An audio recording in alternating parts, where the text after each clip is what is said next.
Hey everyone, welcome back to the Good Body Podcast. I'm your host, Amanda Pickin.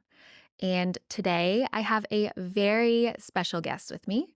She is my first returning guest, and that really means the world. But I have Dr. Jasdeep Sandhu. She is an integrative psychiatrist. She is on the frontier of using psychedelics in her work. So I cannot wait to talk to her about that.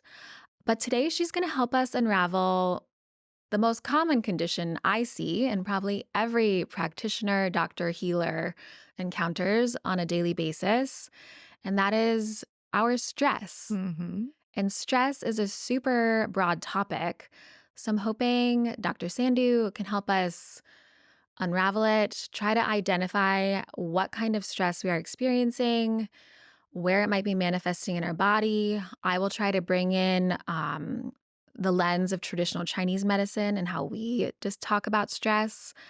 But I'm hoping this is a conversation that leaves us with some really practical and tangible takeaways. Yes, I'm excited to be here and talk about this, and hopefully we don't end up more stressed talking about the stress. I know. We're not going to stress about the Yeah, stress. exactly. That would not be good. So I think this is the word stress gets used so much. And so it's even how you describe anything, right, is going to have a major influence. So like we all have a response to the word stress. So sometimes it's even getting people to be like, well, why don't we label this a little bit differently? Because you're already having like an autonomic response to that word. Yeah. And before we rename it, it's also to understand what it is, right? So stress is basically anything that throws your body out of balance.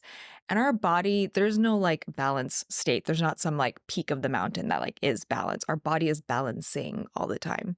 And different languages have different words for this. And so much so that like they don't even have the word balance. It's like a process. So we're always in the process of like achieving homeostasis, achieving something that like feels more grounded or more calm or more amped if we need to be more amped.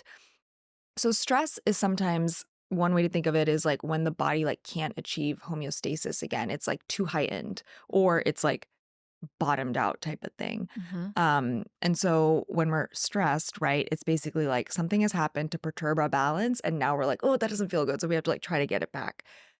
But in our modern day life, so many things seem like stress that aren't, right? So whereas before stress might have been like, oh, you're being chased by like a lion on the savannah, or you're having to like get out of the way of like a boulder rolling towards you or something. Now we're like, oh, that's like the kid screaming or my boss putting a demand on me or An email. yes, or an email or like, oh, this doesn't look how I want it to look, right? And we attach so much more story to something that like really shouldn't be a body stress. And then we attach the word stress to it and our body is just going to respond the same way. And that's why it feels so bad, even though it's technically not really the response we need to some threat. Yes, our body's responding as if there's like an immediate threat to danger. Right. When really we probably have more space than we think, or at least than our subconscious is allowing us Right. to think. Right. Um, it's such a broad topic, and I love that that you identified stress as you've come out of homeostasis. In traditional Chinese medicine, it's all about excess and deficiency. So when a patient comes in, we're trying to identify, are you in a state of excess? Like, are you amped? Are you heightened? Are you overstimulated? Is your nervous system like wound up? Excess. Or are they deficient? Are they fatigued, lethargic, depressed? And then it would be our job to either sedate or tonify or nourish. So like you said, I think all kinds of different traditions have that way of explaining it, but they all are kind of getting to the same thing. We have to get you back to balance. Yeah. Ayurveda is the same way. Like if your doshas aren't in balance and you're sort of like too pitta or too kapha or like, and you tend to then do more of that, which is also sometimes what we see with stress, right? So when people are like, oh my gosh, I'm anxious or I'm always like wound up, I'm going to exercise and that might help. For some people, that does help. But if you've already overtaxed your system, it might feel good in the moment to exercise. But if you are in like a burnout stage and with like your adrenals, it's actually making it worse. And that's sort of a little bit more of the Ayurvedic lens of like you sometimes end up doing more of the thing that makes you worse. And I've totally been guilty of this too, where I used to go through this whole phase where I was like, I'm pretty Vata, if you can't tell. I'm like very like airy and I would like only eat raw stuff and only eat cold stuff. And it just felt good because it kind of kept me in that like airy, heightened state. Uh-huh. But that's like not what I You needed. probably need something grounding, Yeah. warm, earthy. Yeah, and Mhm. so, I mean, that's a big shift for me, but at least I, like, stopped eating so much raw stuff, and I would feel a little bit more grounded or, like, try to not have smoothies in the middle of the winter, and I would, like but the thing is, you have to catch yourself being like, "Am I drawn towards this because it's perpetuating?" Which stress, like, gets you to do that, it gets you really caught up, Uh-huh. or is it like, am I feeding into it? And so a lot of especially women that I work with, that's, like, one of the big things. I'm like, "I know you really want to, like, go for a run when you're stressed, but really your body is, like, asking you to do, like, yin yoga Yes. or go for a walk, and it's so hard, and I've been there too, when I'm like when I was really stressed when I lived in Atlanta, like, I would be doing 2-a-day workouts, and I was like, "Why am I doing that?" And it's like I only had one outlet, right? And so part of dealing with when you're out of balance is to find other outlets, right? So is it nutrition? Is it other forms of connection? Is it other forms of, like, regulating your nervous system? Movement's great, right? But, like, you can't only Yes. have movement or on the contrast, like, only have meditation. You have to diversify the way your body can have to achieve that balance again. I agree with that so much. I think movement is one of the most powerful ways Mhm. to move stress Mhm. and put in your body. But I think as a whole, like culturally, we've kind of lost the art of movement as regulation. And Mhm. the only way we think we're supposed to move our bodies is for exercise, Yeah. or we think stress, like anxiety, stress, that's something we have to just like burn off. Yeah. And there's so many other ways to move, Yeah. but that they don't amp you up. Mhm. They don't require more energy and exhaustion. They're Mhm. actually nourishing Yeah. and regulating. They're designed to like get your chi flowing Yeah. in the right pattern. Yeah. And that's things like yoga, like the more gentle yoga, not like a power Right. vinyasa class, Yeah. like gentle yoga, yin yoga, like you mentioned, or qigong in traditional Chinese medicine is a very slow way to move and regulate your chi. Mhm. It's much like tai chi, Mhm. breathing. Yeah. And I feel like a lot of that's been lost. And we think like, well, if you're going to move, it better be this like Yeah. really rigorous form of exercise. Right. I'm going to like burn off the emotion. Right, yeah. Or even movement like shaking or dancing, which like shaking is like pretty energy intensive, but if you're doing that to regulate your nervous system, it's not like you're shaking for like hours, right? You're doing that maybe for like a minute or two, and that Yes. can be like enough movement and feel like exertion, but it's actually regulating to your system versus like like a 30-minute run, right? Right. Maybe you just need to shake for a minute and then do like 10 minutes of breathing, and like that's actually the combination that your body wanted. I have this theory. So shaking is a literal qigong move Oh, okay. where you just literally Mhm. like stand and shake Mhm. and do it for like 3 minutes. Yeah. It's like a classic qigong move. And I have this theory that if everyone woke up and just like shook their body for five Yeah. minutes, we'd be living in a very different Oh, world. yeah, for sure. If people just Um, stopped and did breathing for 5 minutes, we'd be it'd living in a be, different world, yeah. and these are so simple and So they're free. yeah, so we had a retreat this weekend, and before we go into the medicine, we do like a series of qigong movements for like 10 minutes, and it's really nice because it gets Mhm. people in their body, but we're not activating them. Right. But yeah, we were doing all sorts like breathing, we did a little shaking, and it was really lovely. And even after that, I was like, "Oh, I kind of get this qigong thing." Like, cuz I don't practice it daily. Like I do yoga, but it was different. And I think people laugh and think, "Oh, isn't that like what the old people do in the park?" And I'm like, I feel like we Yes. should all be doing this in the park in the morning. Like Yes.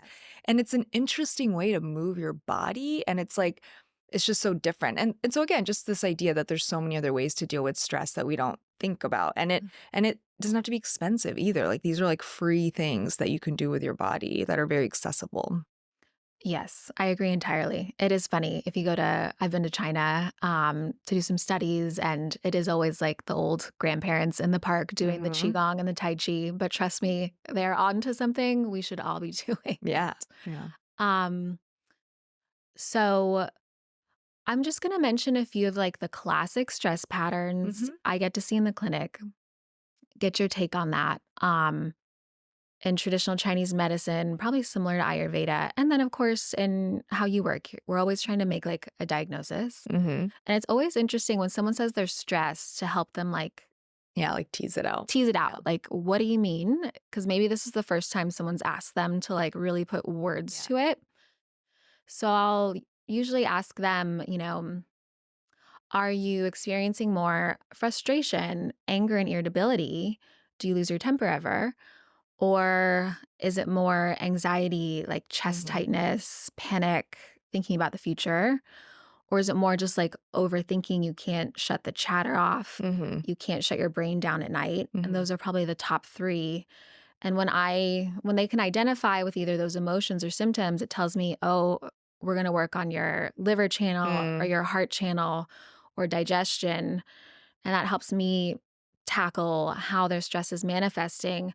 But I think just the exercise of teasing it out a little and Yeah. letting them figure out what is stress to me is Yeah. super helpful. Yeah, because again, this goes back to this thing that like people just label it and then they assume that like, well, don't you know what stress is? Much like when people are like, I'm Yeah. depressed, and I'm like, well, what does that mean? Like everybody, it shows up differently for everybody. And I think there's also a big brain body disconnect in that like some people are telling themselves they're stressed, but it's like they're not actually giving their body what it needs. And then they're just attaching the story to like whatever is happening in their body. So there's some of that that's happening. It's like they're using the word stress, but what they're describing is like they're just not living in a way that's like conducive to their body working well. And then they interpret the things coming from their body as like stressful, which makes sense, right? So in general, like our system is not designed for like ideal human living, right? Like we should not be in living in boxes all day long. We should not be sitting all day long. We should not be so isolated, right? And so that is a lot of stress on your body. And then you're going to attach that to like some story in your mind, right? About like, oh, but it's because I'm like this, or because this relationship went this way, or like I'm not good enough, or whatever, right? So when you start interpreting like your physical environment in a certain way without sort of recognizing like what's happening in your body, and you just attach it to like old stories, old beliefs, trauma, right? Like these beliefs you've grown up with.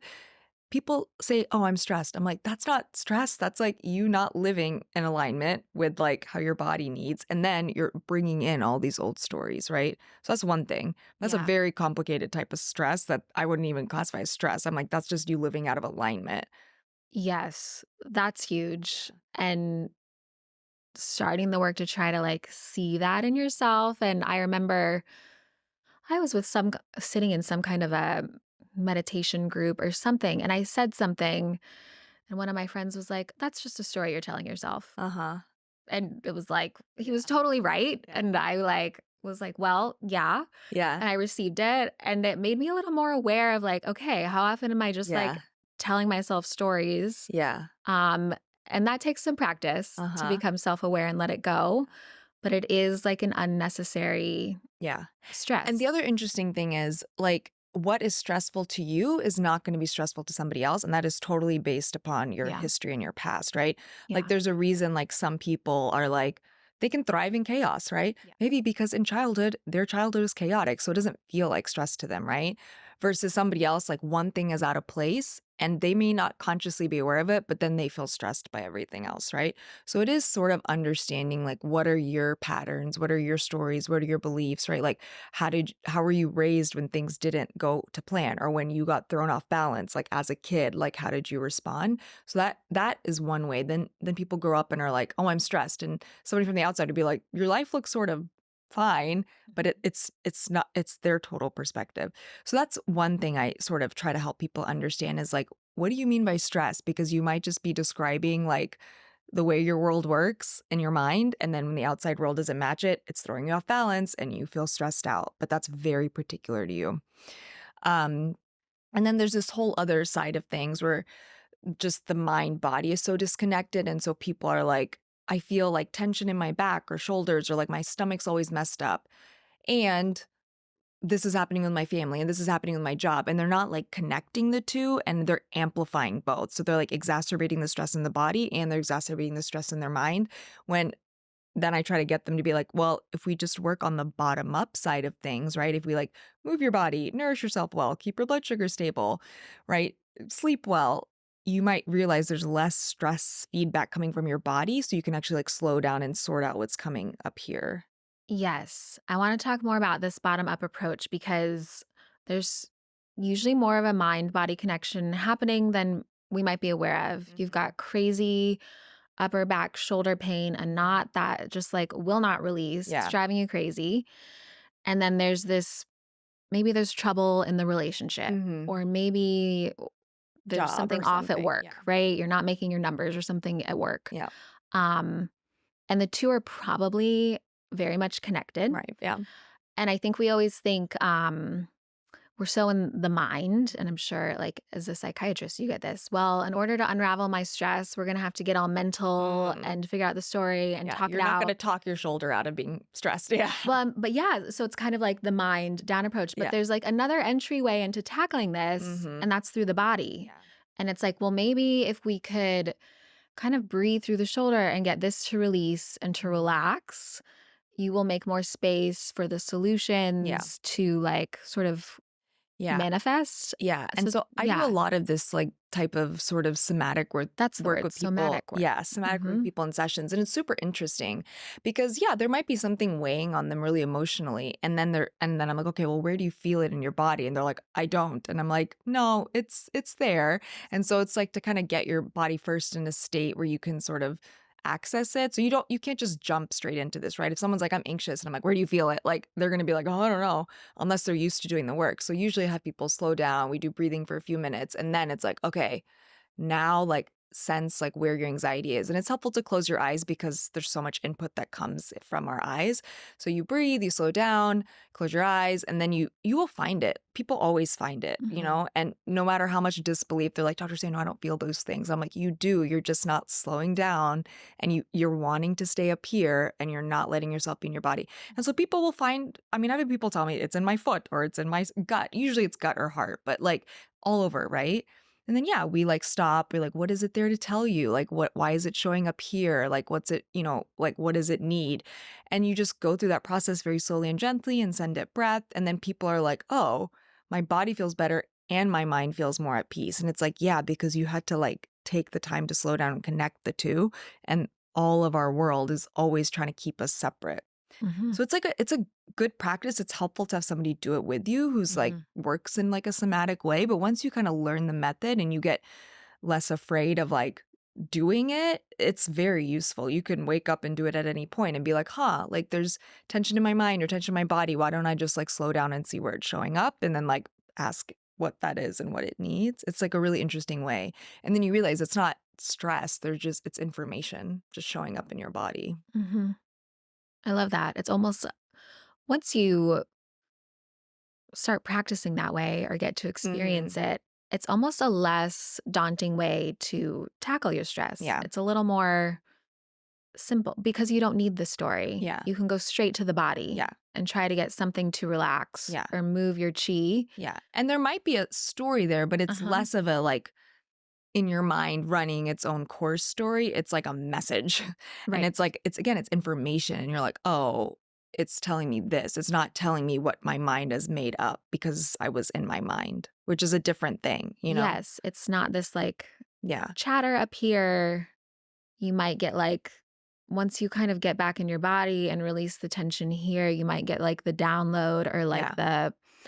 this is actually the Yeah. problem. Yeah. So, like, for example, I'll have some people be like, oh, I have so much to do. I'm so overwhelmed. Like, I have to get it done. I'm like, what do you mean you have to get it done? And then they'll describe what they think that is. Like, well, if I don't get it done, then this, and this. And I'm like, yeah, but what does that mean? Right. Like, it means something to your body. And so then when we slow down and do this practice and they drop in and they're like, yeah, there's this like heavy feeling in my chest. Like, if I don't get it done, then what? Oh, then I'm like not a good person or like I'm not going to get love or something. Right. So that's the thing. This stress, it's always tied to some like deeper core issue. Yes. And you have to be able to get into the body because the mind is going to run a story based on whatever you are telling it to run on. But the Hmm. story is always like superficial, like the deeper thing that's causing the physical response from the bottom up is what your mind is attaching the story to, right? And then you call that stress. You call that my boss is whatever, my spouse is whatever, right? And it's like, no, something deep inside of you is like upset about something and you're just attaching it to something happening right now. I love that. Yeah. It's like, yeah, the Super body can powerful. take you Yeah. to those more core wounds like Mhm. unworthiness Mhm.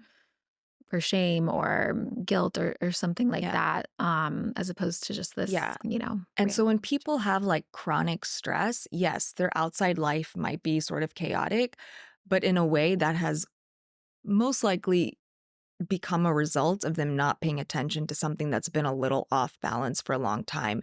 And then, as within, so without, if there's something off balance inside you're not paying attention to, slowly the world outside of you is going to crumble and feel really chaotic. And so you can try to fix it from the outside and be structured and da da da da, but unless you get to that core imbalance, it's going to keep reflecting outside. And then we call it stress. Yep. Yeah. I love that. So I think the takeaway is there's like the body can be like Mhm. another entry into, yeah, Yeah. managing this, tackling this, Understanding it, what it means for understanding it, what it you. means for Yeah. you. Yeah. Uh-huh. That's the bottom up approach. Yeah. And the other thing with the bottom up approach, which is helpful, is that like, because people are always like, well, I can't just like tell myself to not be stressed or not be sad or not be whatever. And it's like, yeah, you're not supposed to do that. But if you can get out of the mind and be like, why don't I take like 10 deep breaths and change my physiology from the bottom up? Because then the body stops sending those panic signals to the brain. So then you actually can think a little bit more clearly about like, oh, maybe I need to just do this or switch gears or, so if you can give yourself like a state change from the bottom up, it's much easier than trying to achieve that from the top down. Hmm. And like affirmations work for some people and like, having a positive mindset, sure. But like that's very hard to do. And if the body is not on board, it doesn't work. So that's what we mean by bottom up too, is to get everything in your like nervous system and body feeling a bit more relaxed so that your mind has more clarity and space.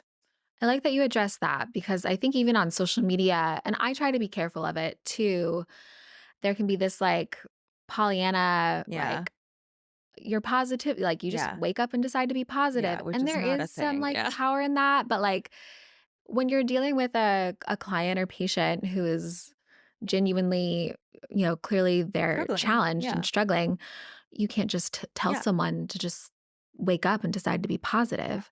But that's a perfect example of this disconnect. If you're saying be positive up here, but your body is like, we are not We are not. positive. Yeah, Yeah. that's not going to work, right? So if you're So, going to do affirmations, right, do it uh-huh. with like you're connected to your body, right? If you're saying like I feel safe and held today, feel safe, breathe, Yes. And hold hold yourself. yourself. Yeah. Like don't just be like I'm safe and held today and then run about. Like your body is not going to believe you. Yes. Yeah. The biggest game changer in my life for my mental health, emotional health, spiritual health, and stress management has been to bring the body into it. Mhm. And I think that's something I just never Yeah, we don't got get taught this. So along the like it's way, very hard. Yeah. but it's so important.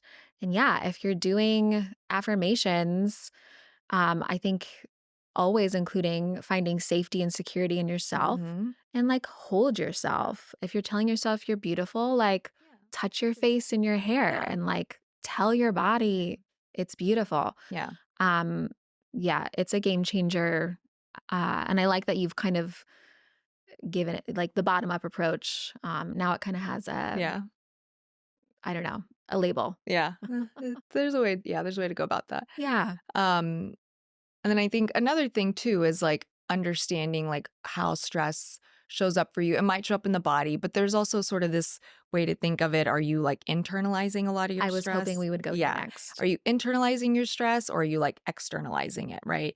So that's a little bit of sort of what you were saying. Are you like getting frustrated, overwhelmed, or are you like irritable and like taking it out on other people? Hmm. And that can be helpful because I think sometimes people don't realize the actions they are taking are a result of like trying to achieve balance, but really it's either exacerbating it or it's just an externalizing behavior. So that could be like, I'm working out too much, I'm drinking too much, I'm like using substances, like overly relying on work or fun or whatever. And that's like externalizing, right? Like you're trying to achieve some sort of feel good or some sort of antidote to the stress, but it's all outward focused, right? Hmm. Which obviously we need some external resources, but that can very quickly like lead you in a negative way if it's not in check. Sure, and impact your family or the people who Yeah. are taking the brunt of this external Right. way of dealing Right. with it. And because it's external, people will make up their own stories about it and be like, oh, that person's an alcoholic or irresponsible or da da da da without realizing it's not like you are volitionally just being like, I'm going to choose to do this bad thing over and over again. It's like you have learned to channel like your coping in this external behavior. And of course, people aren't going to understand because they don't know like what is What's bothering going you. on You in don't your know what's internal bothering world? you and you're just showing it this way. So there's a lot of that happens. And then there's a lot of internalizing, which sometimes those are the people you're like, oh, they look fine on the outside, but they're like dying inside, or they're like super critical of themselves, or they're, like you just don't know. And sometimes that's almost more dangerous because like you don't know and no one knows and they feel like they can't get help, and it's kind of scary. I think so. And not to be like scary, but I relate to the second one more, Yeah. where most of the stress is always internalized and everyone around you just kind of assumes you're doing Yeah. great and Yeah. no one's really checking in. So that can be a little bit, I agree, more dangerous. There's no obvious Yeah. signs Yeah. that something's off. So Yeah. there are less people maybe like checking in on you. Yeah. And then if you are like If you reach some sort of lonely, tipping point or something, yeah, right, you it could can, shift into something that's more externally a little bit more dangerous. or it's more explosive because Yeah. you've been repressing it for so Mhm. long. Yeah. Um, And there's other like internalizing behaviors of like being like very type A or very perfectionist or very, or social anxiety, yeah, not social, wanting to be around yeah, people. isolating, or being like a people pleaser, right? And so there's all these like internal battles that go on. And again, it's a different way to think about stress, but it's this idea that like you are not in balance and now you're trying to do everything you can to like help your system feel safe and in balance. And so, yeah, I mean that has different sorts of damage, right? And I think also when we think about sort of like chronic disease, that is much more from the internalizing lens, right? And this Yes. is kind of a controversial idea, but like a lot of people do think like autoimmune diseases and like sometimes certain types of cancer, certain types of like PCOS or like thyroid disease, like it's like you are holding in so much and not really speaking up for yourself, or you're not like taking care of your womb or your boundaries, or and Mhm. like it shows up in the body as disease. Mhm. And again, like it's harder for people to understand it that way, but it in the lens of like when you internalize emotions, your body is going to like express it. Like that is what is happening. Much like if you are externalizing and like abusing substances and you are now an alcoholic, like people can see that and they get that, but like the body does the same thing. Yeah, I truly believe. Yeah. I am of the thought that most disease probably has an emotion or unprocessed Yeah. emotion or stress or trauma attached to it. Yeah. As part of it, not like 100% Not that's the cause. 100%. Yeah. There's like lifestyle and all kinds of Yeah. things that factor into it. But there's a reason But disease shows up in certain parts of your body. Yeah. absolutely. So I think it is helpful to kind of sit down with yourself, like, and ask yourself, is my stress manifesting externally? Did I Mhm. have a short temper today? Did I scream at my kids or my Mhm. husband? If I'm honest with myself, am I like drinking too much? Yeah. These are good things to kind of take stock Yeah. of. Overeating, undereating, like Yes, what's going how on there. Yeah. food, of course. Or maybe ask yourself, like, have I given myself any chance to express this stress? Mhm. Am I just ruminating? Yeah. Is my blood boiling underneath the surface? Mhm. And identifying that is helpful Yeah. because it gives you a direction and like Yeah. maybe where you need to go. If you're like external, maybe you do need it to come, maybe like going inward and doing some breathing practices or meditation Or might be helpful, journaling. or journaling. I love to journal. And then if you're someone who's been keeping it internal, maybe going to counseling or therapy Mhm. or going to like a women's circle where you're with Mhm. others expressing themselves might be helpful. You get a chance to be seen and heard. Yeah, those are all good ideas. I think another way sometimes it can be helpful is to like break things down in categories. So sometimes when people are like, well, I don't know how to check in with my stress. And it's like, well, you can categorize it, right? You could be like, how am I doing personally? How am I doing professionally? How am I doing with relationships? How am I doing with nourishment? How am I doing with like nature, right? And so you can pick categories and sort of have check ins for yourself. And then you might be like, oh, I'm actually doing good in a lot of places, but I haven't like gone outside today or like had a sip of water, right? And then you're like, oh, that's why I'm stressed. It's not like something with my partnership, but that might be where it's coming out because maybe that's where you feel comfortable expressing things. Hmm. But sometimes it's helpful to like have those types of check-ins and like, am I in balance at work? Am I in balance like in my body? Am I in balance with my relationships? Am I in balance with nature? And then you might be like, oh, well, then I just need to do this. And then I feel more at balance. And I'm so glad you mentioned that. Like, do not forget nature as like an essential part of your stress management and healing process, nature might be the most healing thing.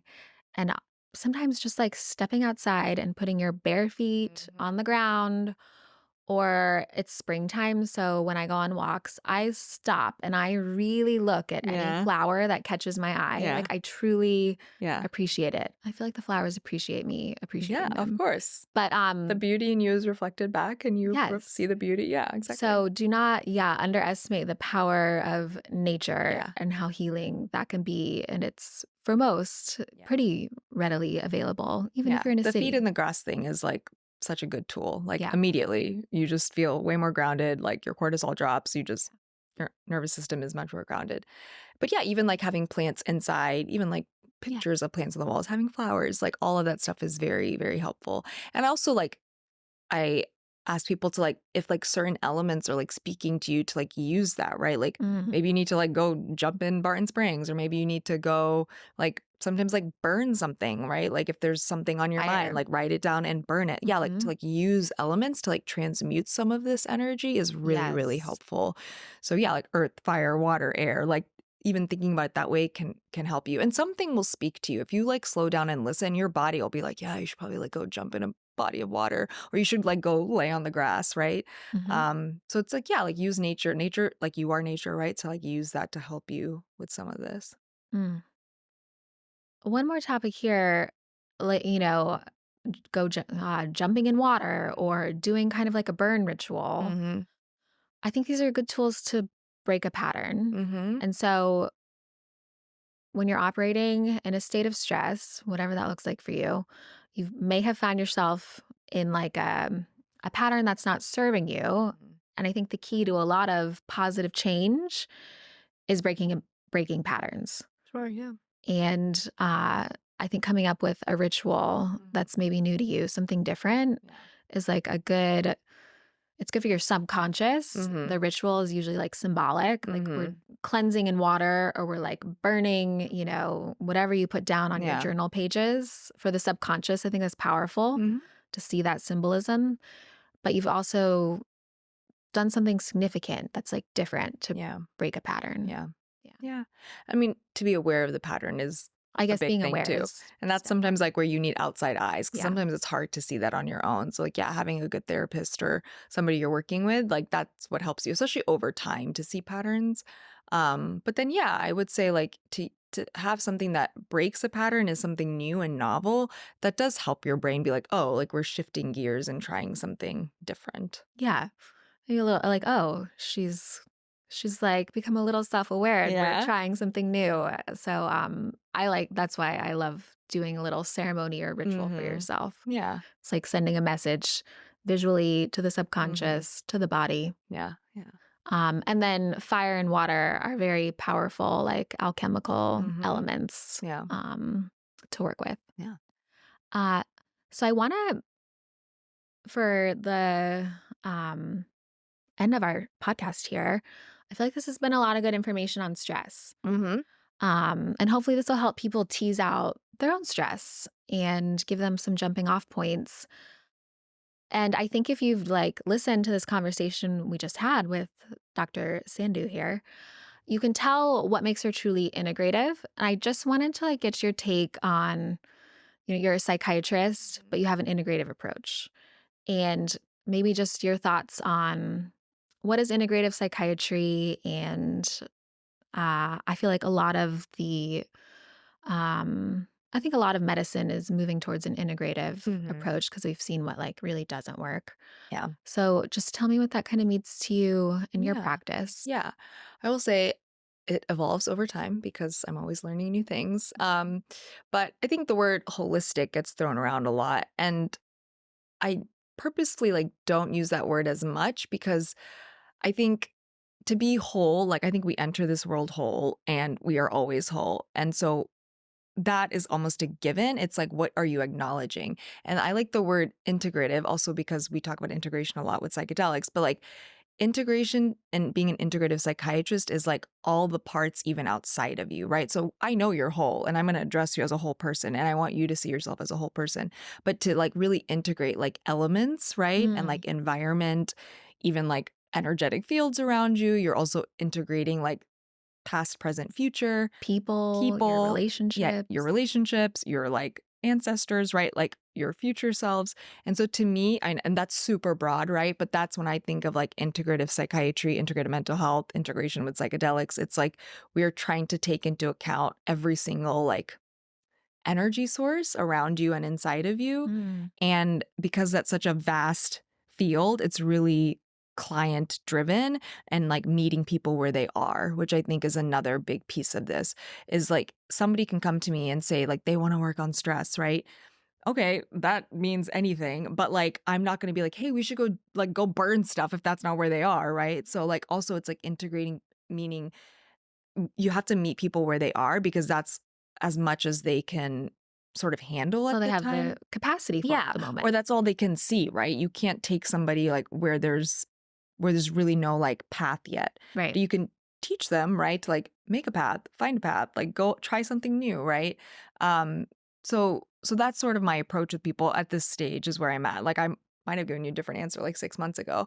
Because yeah, I can say like nutrition and movement and mindfulness and like knowing like doing inner child work, that is all important. But like right now, I'm sort of more playing with this idea with people that like I'm going to meet you where you are, so let's find out where you are and like where you want to go, and then let's like integrate all these pieces around, right? Whether that's nature, looking into your past history, looking into like goals and where you want to go.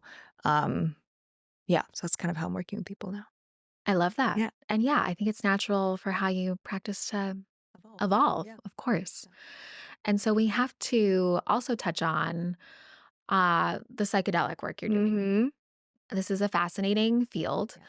Yeah. Uh, I'm fortunate to be here in Austin, and Dr. Sandhu she does work in Austin, and then also, she's a bit of a world traveler. Yeah, I'm all So over the place she's all now. over the So place. But she does have a nice base here in Austin. And you just finished a retreat, yeah, a we had a psychedelic really, retreat, really beautiful one this weekend. Yeah. and you work with ketamine Mm-hmm. therapy.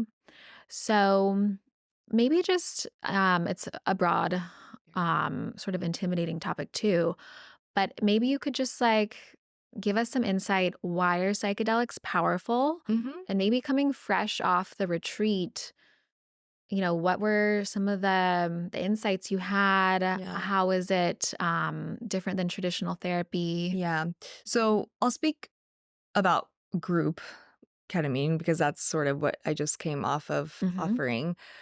So medicine work, right? Whether you do it by yourself, individually with a therapist or in a group, like they have a different flavor to them. Hmm. And so with group medicine, I think we all help heal each other and like you become a part of everyone's experience.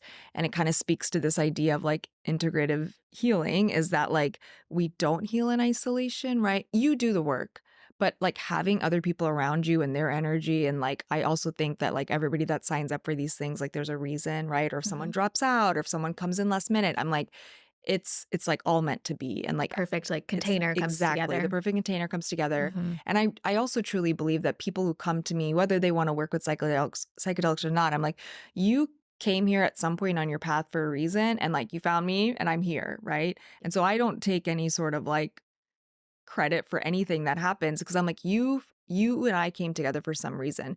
And I think that is something special about psychedelic work is like it's very powerful in that sense that it's going to like highlight these reasons, right? And also I think in order to sort of be a good psychedelic therapist is you are reflecting back to people what they need to see. And so when especially when someone's in medicine, they're in such a vulnerable state. And so it's really important to like find someone who is like well trained and not going to sort of take this like grandiose view of like, yeah, this is such a magical experience. And like, aren't you grateful that you get to be here doing it in this blah, blah, blah. Like, no, you showed up. I'm creating a space in a container and like you're doing the work and I'm going to reflect back to everything I see. So, really, this weekend, I was sort of like trying to make myself more of like an open channel. And like when I felt like I needed to talk to somebody, I would go talk to them. When I felt like, oh, I think that person needs me to like offer them a hand or offer them something. And like anytime I let sort of like spirit guide me, and Hmm. I mean, we don't take medicine during the journey, but it's like the whole process is very, I don't know, it's like a different way to work. than just like regular therapy. And so Mhm. throughout the whole weekend, I just felt like I was being called to do certain types of interventions with people or like speak or guide a meditation. And that I think is the power of the medicine that even if you aren't taking it, but you're in a safe, secure setting, like everything is working for you. And so when clients were journeying or afterwards, people were having like super profound experiences. But I think honestly, those types of experiences don't happen unless you're in a big group because like one person would be making a noise and another person would be like, I thought this was like one woman was like, I thought this person next to me was like giving birth and I was going through this whole like mom thing. Meanwhile, that person was like doing deep breathing and was like having this like underwater whale like experience. And this other person was like in the corner crying, but like they were all part of each other's journey and it all meant something to the other person.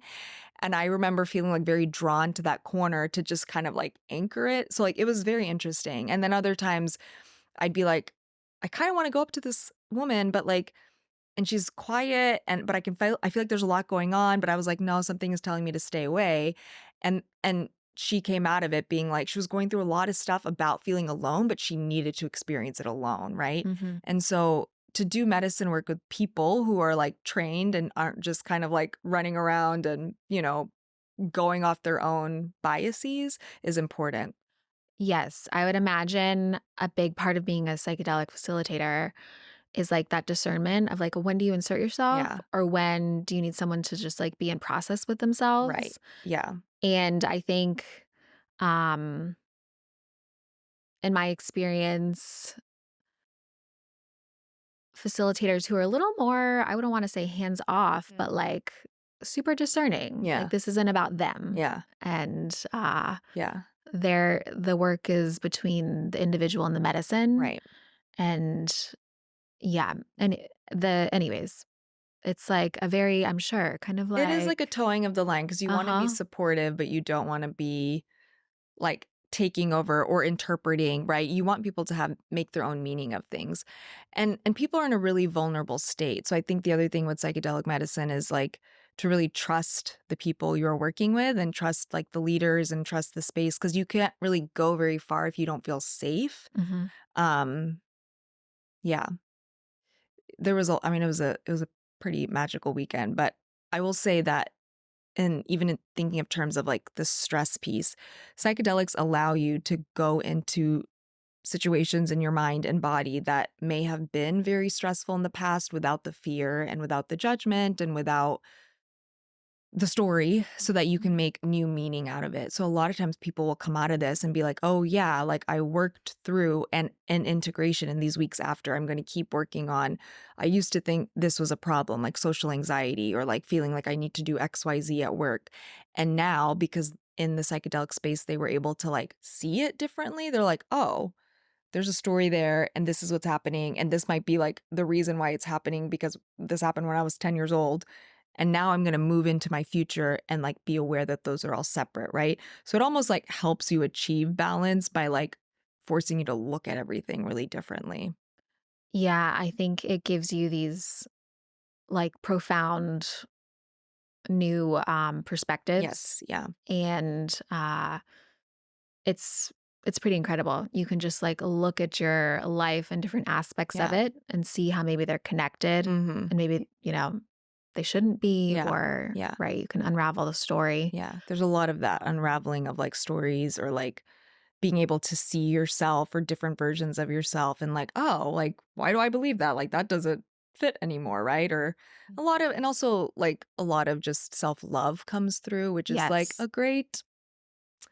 a great salve for anything that you're going through, right? And people forget that. Like to be Yeah. in a state of fear and be contracted, like you're never going to get where you want to go.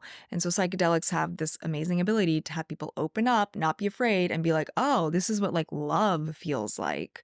And if I'm operating from this standpoint, some of these things I'm doing don't make sense. Why would I be doing that anymore? And then that helps them change. It's like they go from like a fear or like a critical view to like a self love view. And then it's so much easier to make change in your life moving forward. Yes, self-love, and that could lead to grace and Mm-hmm. self-forgiveness, and Mm-hmm. sometimes that has to Yeah. happen before you can truly move forward. Yeah. Um And that's the thing too, is like when people are stressed, they're trying to like force their way through things. And it's very hard to do things when you're forcing or you're like contracted, right? And instead, you want to be able to have choice and have discernment and have like ease. And that comes when your parasympathetic nervous system is like calm, right? And that is like a very loving stance towards yourself. Hmm. I have had some experiences in psychedelic Mhm. medicine. I'm gearing up for an ayahuasca retreat in a week. But I'm definitely a believer in it. Mhm. And I think, like you're saying, just finding professionals, Yeah. the safety is so important. The setting is so important. Yeah. Um, so if anyone out there was like, interested or intrigued, I think that's like number one priority. Yeah. Make sure you're with professional people guiding you, who have a lot of experience. Yeah. Um, and I do think it's like really shaking up the way we treat mental health, Mhm. emotional health, Mhm. and it's almost like a root cause approach. Because when things And are so ingrained, it's again uh-huh. very hard to like talk your way out of it. And I have so many people tell me like I've been in therapy for years and years and like it's just not clicking. Yeah. Part of it is because sometimes when you're in therapy and you're not working in a somatic way, you're all in your head. And I'm like, well, that's why Yes. it's not working. I You've been think in your head for too long. I relate to that so much. I've done therapy, but Yeah. it's still, we're just working up here. And to be in these sort of altered states where, oh, you feel everything Yeah. everywhere. The body is like Yeah. so online during the experience. And it's so interesting too, because you can like see it and it's so beautiful. Like there's so many beautiful things to like facilitate and watch. But like at some point in the medicine, like somebody's body will go from like "Ugh," to just like relaxed. Yeah. And it's like you have never seen that person so relaxed. And then they come out of it being like, oh yeah, I didn't even know my body could feel like this. And it's like sad, but like really beautiful. Yeah. And and you see it like from the outside, like it's amazing. And it's like, oh, that's what a relaxed nervous system looks like. And Yes. it doesn't mean you need medicine to get there all the time, but like if you haven't experienced that since you were like a child, to have that, it's incredibly healing. And then you can tap back into that in the integration period. And like that's like the world, I'm not trying to explain the world we live in, but if this is what has happened because of the world we live in, I'm more interested in like, okay, well, like let's give people the tools to try to get back into like a more natural state. And if you need medicine to do that, you need medicine to help you remind yourself of how to do that. Yeah. And yeah, it doesn't have to be everyone's pathway, but it certainly is a powerful one, It's a and tool. it's a tool. Yeah. Just another tool out there. Yeah. Um it's funny you say that. I'm just recalled a moment in medicine, and I was kind of at the tail end, Mhm. and everything in the body just felt incredible. Yeah. Like, oh my gosh, just bliss. Mhm. And I was breathing in this perfect, like I was breathing perfectly Hmm. for me. Hmm. And I remember just being in love with like the breath. It felt sweet and Yeah. delicate. And I was like counting the beats, like, how long is Mm. this breath? It was 6 counts in and out. Yeah. And it was like, oh my God, I just learned how to like actually breathe Yeah. at the age of what, like Yeah. 36. But it's you're remembering. You're I was remembering that remembering. natural flow. And Yeah. now, and I don't know if that's the right breath for everyone, but now I kind of come back to that 6 in, 6 Mhm. out, and it takes me back to that state Yeah. and the way it like comes through the nose in a certain way. And, it's so simple, but it was Yeah. like, oh, I just remembered how to like really breathe Yeah. and like really It's savor the beautiful. breath. Yeah. Yeah, it was so simple, Yeah. but profound. And I breathed that way for like hours. Yeah. And imagine what a good reset that was Yeah. for my body to just Yeah. be like breathing perfectly for like an extended period of Yeah. time. Breath work is super powerful. It's like the Mhm. number one thing I teach people all the time because it's so accessible and yeah, it's so personal and you can always do it. And there's so many different types, but like you Yes. also find a pattern that feels soothing for you. And there's a reason Mhm. it feels soothing for you. And And I will say, if the psychedelic work is intimidating to some, and that's not everyone's path, breath work hmm is a good entry. yeah. And there's different kinds of breath work. And some breath work can even take you to sort of Yeah. an I've had altered breathwork state. experiences that are just as powerful as medicine experiences for sure. So I Yeah. think if anyone is interested in this more somatic work, a great entry would be to either attend a breathwork class in person. That's really powerful because you're doing that group work and you have a facilitator, or even just doing a breath work you find on like YouTube Mhm. alone where it's guided. Yeah. But that I did a lot of breath work before I ever went into some of these like altered states. Yeah. And I felt like it was really good It's good preparation. preparation. Yeah. Yeah. Um, well, I feel like we covered a lot, Yeah. and that was a beautiful Thank you conversation. for having me. Um, can you let everyone know where they might find you if you're working with new clients Yeah. or So I'm have my hands in a few different projects. I have a website, it's Dr. Sandhu, integrativepsychiatry.com. And I'm taking a limited number of new patients. I'm doing more group work and retreats. Mhm. And so if people are interested in wanting to have retreats or wanting to do sort of group ketamine work, then me and a team are sort of working on offering packages and going around and setting up really personalized, beautiful programs for people. So that's kind of my next little project. I think that's Um, so exciting. yeah, and I see people in Austin, but I do mostly telehealth work, Mhm. which has been great. It's a lot of freedom, but then I love doing in-person psychedelic That work. seems like a good balance, like telehealth one-on-one, but then coming in for those like deep dive Yeah, intensive big like experiences. retreats. Yeah, yeah, Yeah. it's been good. Well, thank you so much You're for so being welcome, Amanda. I'm here. so happy to be back. Yes. Thank you everyone for joining. Hope you enjoyed it, and we'll see you here next time.